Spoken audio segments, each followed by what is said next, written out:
आज 15 ऑगस्ट. आज स्मरण करण्याचा दिवस. म्हणजे स्मरण नेहमी असतंच, पण खास स्मरण ज्यांनी स्वातंत्र्य मिळावं आणि टिकावं म्हणून कष्ट भोगले, प्राणांचं बलिदान दिलं. अशाच केवळ वयाच्या 23व्या वर्षी देशासाठी सर्वोच्च बलिदान करणाऱ्या, आपलं रक्त जस ब्लड आणि फ्लेश दोन्ही मातृभूमीसाठी अर्पण करणाऱ्या यंग लेफ्टनंट दिलीप गुप्ते यांची गोष्ट जरूर ऐका. 1965 काश्मीर बळकावण्याच्या इराद्याने पाकिस्तानने आखलेलं ऑपरेशन्स आणि त्यातून उद्भवलेलं हे युद्ध 23 सप्टेंबरला हे संपलंसुद्धा. रजाकार मुजाहिदीन किंवा अन्य स्वरूपात पाक सतत आपली सेना भारतात घुसवतच होता विविध मार्गांनी. त्यासाठी आर्मीने विविध ऑपरेशन्स ऐकली. त्यापैकीच एक होतं ऑपरेशन जुरा. 4 कुमाओ रेजिमेंट आणि इंजिनियर्स कॉर्प्स यांच्यावर जबाबदारी सोपवली गेली. जुरा नावाचा ब्रिज उद्ध्वस्त करायचा.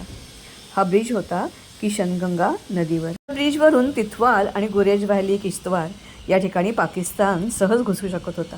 त्याची पुरवठा लाईन पण हीच होती. तर या ब्रिजपर्यंत पोचणं सोपी गोष्ट नव्हती. त्यासाठी पाकिस्तानच्या एरियात घुसायला हवं होतं. 12,000 फूट उंचीवरचा बिमला पास पार करून मग या ठिकाणी पोचता येणार होतं. अर्थातच वाटेत त्यांच्या चकमकी घडणार होत्या पाकिस्तान घुसखोरांशी. सप्टेंबरचा महिना होता. कडाक्याची थंडी होती. सर्वत्र बर्फ साचला होता. याच्याशिवाय गारांचा आणि हिमवर्षाव सतत सुरूच होता. अशा कठीण परिस्थितीत तोंड देत या घुसखोरांचा समाचार घेण्यासाठी आपली फौज निघाली. सतत 7 दिवस प्रवास केल्यानंतर ते ब्रिजच्या आसपास पोचले. तोपर्यंत त्यांचे प्रमुख मेजर बीस जखमी झाले होते. समोर होती उभी चढाण. ती चढणं खूप कठीण होतं आणि मग ही जबाबदारी सोपवली गेली तरुण अधिकारी दिलीप गुप्ते आणि त्यांच्या सहकार्यांवर. त्याचा दारुगोळा जवळजवळ संपलेला, पण तरीही 10 विरुद्ध 1500 असा हा संघर्ष होता. मग आमने सामनेची लढाई झाली. बंदुकीचे दास्ता वापरून आपले सैनिक लढत होते. 1 तासांच्या संघर्षानंतर आपण 40 कुमाओ आणि आपला यंग अधिकारी गमावला. मात्र दुसऱ्याच दिवशी लेफ्टनंट धवन तिथे पोचले. त्यांनी यांचं अपुरं राहिलेलं काम पूर्ण केलं. जुरा ब्रिज उद्ध्वस्त केला आणि आपल्या अधिकाऱ्यांच्या विनंतीनुसार साऱ्यांचे मृतदेह घेऊन ते परत आले. युद्धजन्य परिस्थितीमध्ये त्यांना तिथेच शेवटचा निरोप दिला गेला. सारे मरूनही अमर झाले. मात्र असे वीर सहजासहजी पैदा होत नाहीत. ते पैदा करावे लागतात.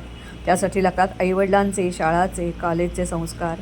कोणताही अंगावर युनिफॉर्म चढवणं म्हणजे भली मोठी जबाबदारी आणि ती पेलण्यासाठी लागतं तेवढं सशक्त मन, देह, निर्धार, महत्त्वाकांक्षा आणि त्यागाची तयारी.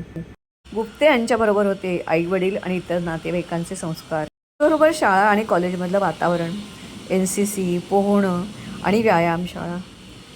म्हणूनच वयाच्या केवळ 23व्या वर्षी त्यांनी सर्वोच्च बलिदान केलं आणि भारतीय तरुणांसमोर एक आदर्श निर्माण केला.